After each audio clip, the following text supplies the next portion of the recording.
Hi viewers, எல்லாருக்கும் வணக்கம். எல்லோரும் எப்படி இருக்கீங்க? நல்லா இருக்கீங்களா? சின்னதாக ஒரு மெசேஜ். நம்ம வாழ்க்கையில் காற்றை விட வேகமாக ஒரு விஷயம் பறகுது அப்படின்னா, யோசிக்குது அப்படின்னா அது நம்ம மனசு தாங்க. காற்று கூட சில டைமில் விட்டு விட்டு தான் யோசிக்கும். ஆனால் மனசு அப்படி கிடையாதுங்க. எதையாவது சின்ன சின்ன விஷயத்தை கூட பெருசாக யோசிச்சுட்டே தான் இருக்கும். தப்பு கிடையாது, நல்லா யோசிங்க.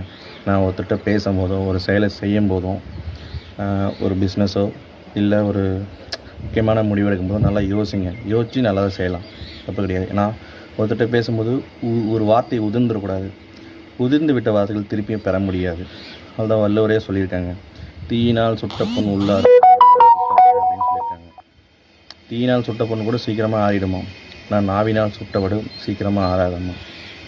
அதனால் ஒருத்தர்கிட்ட பேசும்போது நம்ம நல்லா பழகியிருப்போம், நமக்கு தெரிஞ்சு நல்லா நெருங்கின சொந்தமாக இருக்கும். அவங்ககிட்ட பேசும்போது கூட வார்த்தைகளை பொறுமையாக யோசித்து அந்த விஷயத்தை பண்ணுங்கள்.